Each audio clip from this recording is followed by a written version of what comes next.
नमस्कार and welcome you to study IQ. मैं हूं प्रशांत धवन और इस वीडियो में हम बात करने वाले हैं एक बहुत ही इंटरेस्टिंग टॉपिक के बारे में।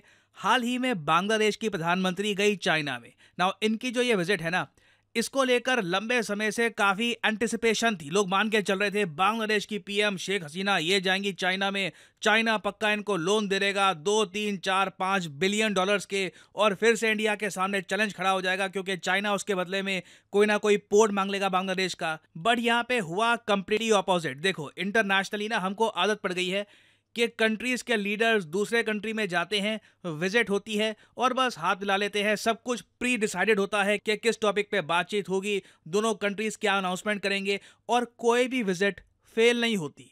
ऐसा नहीं होता कि कोई वर्ल्ड लीडर किसी और देश में जाए और डिसअपॉइंटेड वापस लौटे, मगर बांग्लादेश के केस में यही हुआ है। नाउ अगेन देखो, इस कहानी के ना आपको दो पहलू मिलेंगे। एक तो जो ऑफिशियल पहलू है जो बांग्लादेश की सरकार दुनिया को बता रही है, और दूसरा ये है कि जो इंटरनेशनल मीडिया ओपनली कह रहा है। बांग्लादेश की सरकार का ये कहना है कि शेख हसीना रिसेंटली गई चाइना में, इनकी विजिट प्लान थी 4 दिन की, मगर ये 2.5-3 दिन में ही वापस आ गई। रीजन इसका ये है क्योंकि जो इनकी बेटी है उनकी तबीयत बहुत ज़रा खराब थी, तो सडनली बांग्लादेश की पीएम को एक दिन पहले ही लौटना पड़ा to take care of her daughter as a mother. Now ये बांग्लादेश का ऑफिशियल वर्जन है जिसको बांग्लादेश की सरकार के अलावा कोई भी नहीं मान रहा। दूसरी तरफ अगर हम देखें तो जो रिपोर्ट्स क्लेम कर रही हैं वो ये है कि बांग्लादेश की प्रधानमंत्री चाइना में पहुंची और इनको उम्मीद थी कि शी जिनपिंग बांग्लादेश को बहुत ज्यादा इंपॉर्टेंस देंगे। लास्ट टाइम जब शी जिनपिंग गए थे बांग्लादेश में 2016 में, तब शी जिनपिंग ने किए थे बहुत बड़े बड़े वादे कि हम आपको बिलियंस ऑफ डॉलर्स का लोन दे देंगे, हम आपके यहाँ इतने बिलियन की इन्वेस्टमेंट्स करेंगे। ना आपको समझना होगा 2016 में चाइना में जो आज के समय इकोनॉमिक प्रॉब्लम्स आ रखी हैं वो एग्जिस्ट नहीं करती थी। उस वक्त चाइना दहाड़ रहा था, चाइना पाकिस्तान की फंडिंग कर रहा था, चाइना लोन्स बांट रहा था। 2016 के चाइना में और 2024 के चाइना में जमीन आसमान का अंतर आपको दिखेगा। तो 2016 में जो किए गए वादे थे शी जिनपिंग के, बांग्लादेश आज भी उन वादों को संजो के बैठा था। तो शेख हसीना जब गई चाइना, इनको उम्मीद ये थी कि शी जिनपिंग इनसे मीटिंग करेंगे, लंबी कई घंटों की मीटिंग्स होंगी, और शी जिनपिंग कहेंगे कि बांग्लादेश ये लीजिए 5 बिलियन डॉलर्स का लोन। और 5 बिलियन डॉलर्स इंडियन रुपीस में कितने हो गए? इंडियन रुपीस में ये हो गए 4 लाख करोड़ रुपए। ये एक्सपेक्टेशन थी बांग्लादेश की कि इतना पैसा तो चाइना दे ही देगा, चाइना अमीर कंट्री है, आराम से सब कुछ हो जाएगा। मगर इन दी एंड जब चाइना ने ऑफर किया बांग्लादेश को लोन, बांग्लादेश की सरकार स्टन्ड थी कि हमारे देश की प्राइम मिनिस्टर आपके देश में आई है 4 दिन की विजिट के लिए, और आप लोन कितना ऑफर कर रहे हो? Around 100 million dollars. ये रफली आप मान के चल लीजिए 840 करोड़ या फिर मैक्सिमम 900 करोड़ के आसपास का लोन चाइना ऑफर कर रहा था। अब डिफरेंस देख लो कितना बड़ा है। एक्सपेक्टेशन 4 लाख करोड़ के लोन की, चाइना ने ऑफर किया 800-900 करोड़ का लोन। इतने कम अमाउंट का लोन तो बांग्लादेश को कहीं और से भी मिल जाता। तो बांग्लादेश की सरकार काफी हद तक स्टन्ड थी कि चाइना के प्रोमिसेस में और चाइना की डिलीवरी में इतना बड़ा अंतर है। और फिर शेख हसीना ने अपनी विजिट कट कर दी और ये वापस अपने देश में चली गई क्योंकि ये बहुत ज्यादा अपसेट थी। अब यहाँ पे आपका सवाल आएगा कि बांग्लादेश का मेन इशू यही था कि चाइना ने 5 बिलियन डॉलर का लोन नहीं दिया। देखो, ये इशू तो बिल्कुल था, मगर साथ ही साथ ना एक बहुत ही पुरानी कहावत है कि रिस्पेक्ट सबको अच्छी लगती है, मान सभी को भावे। नाउ बांग्लादेश भी ये चाहता था कि इनकी पीएम जा रही है चाइना में, शी जिनपिंग इनके साथ लंबी मीटिंग्स करेंगे, शी जिनपिंग टाइम देंगे बांग्लादेश को। मगर शी जिनपिंग ने गिनती के 5-10 मिनट दिए बांग्लादेश को।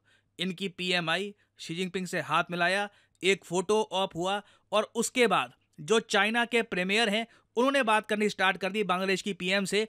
तो बांग्लादेश को यहाँ पर जेन्युइनली फील हुआ कि इस कंट्री को जितनी इंपॉर्टेंस मिलनी चाहिए, बांग्लादेश एज ए नेशन जितनी अटेंशन, जितनी रिस्पेक्ट डिजर्व करता है, जिस टाइप का डिप्लोमेटिक प्रोटोकॉल ये डिजर्व करते हैं, वो भी चाइना ने नहीं दिया था। तो आप अगर मुझसे पूछें तो बांग्लादेश की पीएम ने बिल्कुल ठीक किया है। जब कोई बड़ा देश अंधे वादे कर दे और उसके बाद डिलीवरी बिल्कुल भी ना दे पाए, उस कंट्री में रहने का कोई मतलब नहीं बनता। बिल्कुल सही टाइम पर शेख हसीना ने दुनिया को भी मैसेज सेंड किया है। नाउ अगेन मैं आपको ये बता दूं, शेख हसीना मान लो अपने 4 दिन का टूर पूरा कर लेती बेजिंग में, ठीक है, एक दिन और काट लिया, कुछ ऐसी मीटिंग्स कर ली, एग्रीमेंट साइन कर लिए कल्चर से रिलेटेड और वेरियस और चीज़ों से रिलेटेड, और बस खाली हाथ वापस आ गई, तो दुनिया को समझ ना आता कि हुआ क्या है। लोग समझते हैं अच्छा जो $5 बिलियन का ऑफर है ना, इस पर अभी बात चल रही है, अभी बात होगी, अभी हो सकता है कि कुछ महीनों बाद कुछ डेवलपमेंट आए। मगर शेख हसीना जो एक दिन पहले वापस आई हैं, इससे दुनिया भर के कई और देशों को भी संकेत मिलेगा कि देखिए चाइना क्रेडिबल कंट्री नहीं है। इनकी जो भी स्टेटमेंट्स हैं, जो भी वादे हैं, टाइम आने पर कितने खोखले निकलेंगे वो आप खुद ही देख सकते हैं। अब यहाँ पे आप एक सवाल ये कर सकते हैं, मगर बांग्लादेश को $5 बिलियन आखिर चाहिए क्यों? 4 लाख करोड़ रुपए की आवश्यकता क्यों आन पड़ी? ये सब तो पाकिस्तान के काम होते हैं कि पाकिस्तान जाता है कंट्रीज में 4 बिलियन दे दो, 5 बिलियन दे दो, फिर अगले साल देखी जाएगी जो होगा।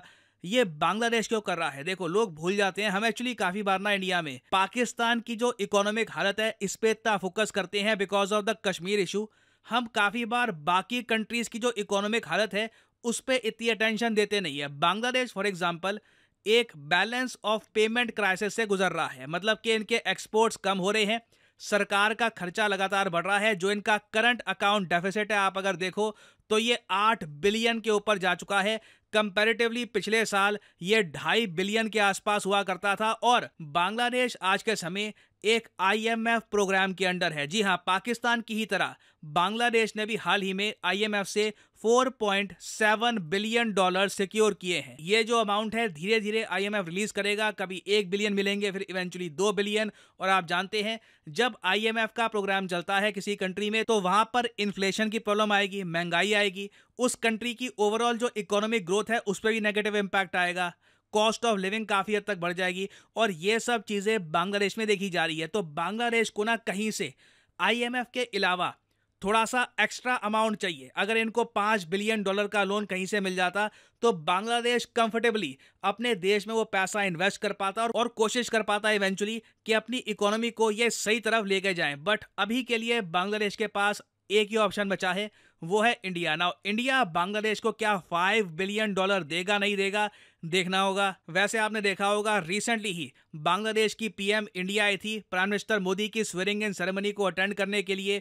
उस दौरान बायलैटरल मीटिंग भी हुई है बांग्लादेश इंडिया की। उस टाइम दोनों कंट्रीज ने प्राइमरली फोकस किया है रेल लिंक नेटवर्क्स पे कि दोनों कंट्रीज के बीच में जो ट्रेन्स हैं इनके नंबर हम बढ़ाएंगे और जो कनेक्टिविटी है इंडिया बांग्लादेश की ये बहुत ज्यादा इंप्रूव कर देंगे। मगर आने वाले टाइम में मोस्ट प्रॉब्ली बांग्लादेश को अब पता लग गया है सिंस के चाइना से पैसा नहीं आना, ये इंडिया की तरफ देखेंगे। जिस तरीके से मालदीव ने देखा था, जिस तरीके से श्रीलंका ने देखा था, बांग्लादेश भी देखेगा। और इसका देखो प्रेशर इंडिया पे आएगा कि हम लोग अपने आसपास के जो ये देश हैं कब तक इनको संभालते फिरेंगे, कब तक इनको literally bail out packages provide करेंगे। और अगर इंडिया इस तरीके से इन कंट्रीज की हेल्प करता रहा तो इनके लीडर्स को क्या एक ही आदत लग जाएगी कि जितना खर्चा करना है करो, कोई दिक्कत की बात नहीं है, इंडिया इवेंचुअली हमको बचा ही लेगा। क्योंकि ऑनेस्टली देखिए बांग्लादेश ने पिछले कुछ सालों में अजीबोगरीब डिसीजन लिए हैं, जैसे कि अपनी मिलिट्री को अपग्रेड करना। बांग्लादेश को किससे खतरा है? बांग्लादेश की जो मेन बॉर्डर है इंडिया के साथ लगती है। रोहिंग्या क्राइसिस कुछ इतना बड़ा है नहीं कि बांग्लादेश को एक अपग्रेडेड मिलिट्री चाहिए हो, फाइटर जेट चाहिए हो, मगर ये सब कुछ परचेज कर रहे हैं। ये सब कुछ ऑब्वियसली नेशनल प्राइड के लिए किया जा रहा है कि हमारी भी मिलिट्री है, बांग्लादेश भी स्ट्रांग है।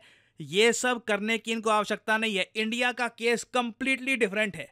हम पे अटैक हो चुका है फ्रॉम पाकिस्तान, फ्रॉम चाइना, तो we need $100 billion defence budget. तो देखो बांग्लादेश को जहां पर ये लोग पैसा खर्च रहे हैं ये भी देखना होगा, एंश्योर करना होगा कि इनके ओवरऑल एक्सपेंडिचर भी कम हो।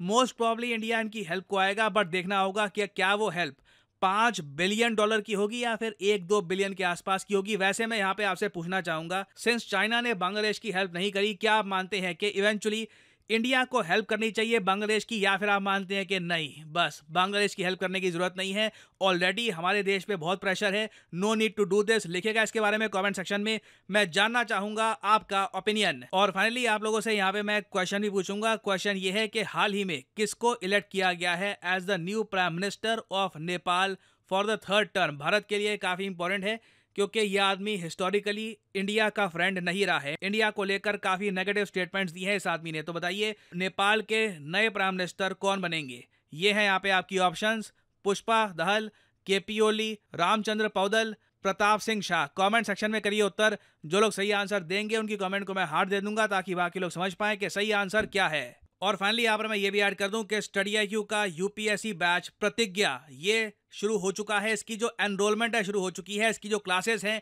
ये 18 जुलाई 2024 से स्टार्ट हो जाएगी। तो कमेंट सेक्शन में जाओ, यहाँ पे आपको ये मिलेगा लिंक, इस लिंक पर करिए क्लिक और आपके सामने खुल जाएगा ये पेज। यहाँ पे आप स्टडी IQ का जो प्रतिज्ञा बैच है ये कर सकते हैं परचेज, बट जो प्राइस यहाँ पर लिखा है ये पे करने की जरूरत नहीं है। सिंपली यहाँ पर कोड यूज करिए PD10 and the prices will start following. प्रतिज्ञा बैच में देखिए मेन खास बात ये है कि आपका प्रीलिम्स जैसे ही क्लियर होता है आपका पैसा रिफंड कर दिया जाएगा। स्टडी IQ आपको ऑप्शन देगा कि अगर आप चाहें तो दिल्ली आ सकते हैं, स्टडी IQ के साथ रहिए। यहाँ पे आपका जो खर्चा है रहने का, खाने पीने का, स्टडी IQ उठाएगा। मेंस की तैयारी करेंगे मिलकर, इंटरव्यू की तैयारी करेंगे and we will make sure that you reach your destination. तो ये जो प्रतिज्ञा बैच है इसमें आप कर सकते हैं एनरोल। 18 तारीख को पहली क्लास स्टार्ट हो जाएगी। This will be a fresh batch, बिल्कुल फर्स्ट क्लास है। आप पॉलिटी, हिस्ट्री, वेरियस और टॉपिक्स फ्रॉम द बिगिनिंग पढ़ेंगे। So use the code PD10 and save money. इसी नोट के साथ ये है वीडियो का अंत। Thank you for listening and as I always say, may the gods watch over you.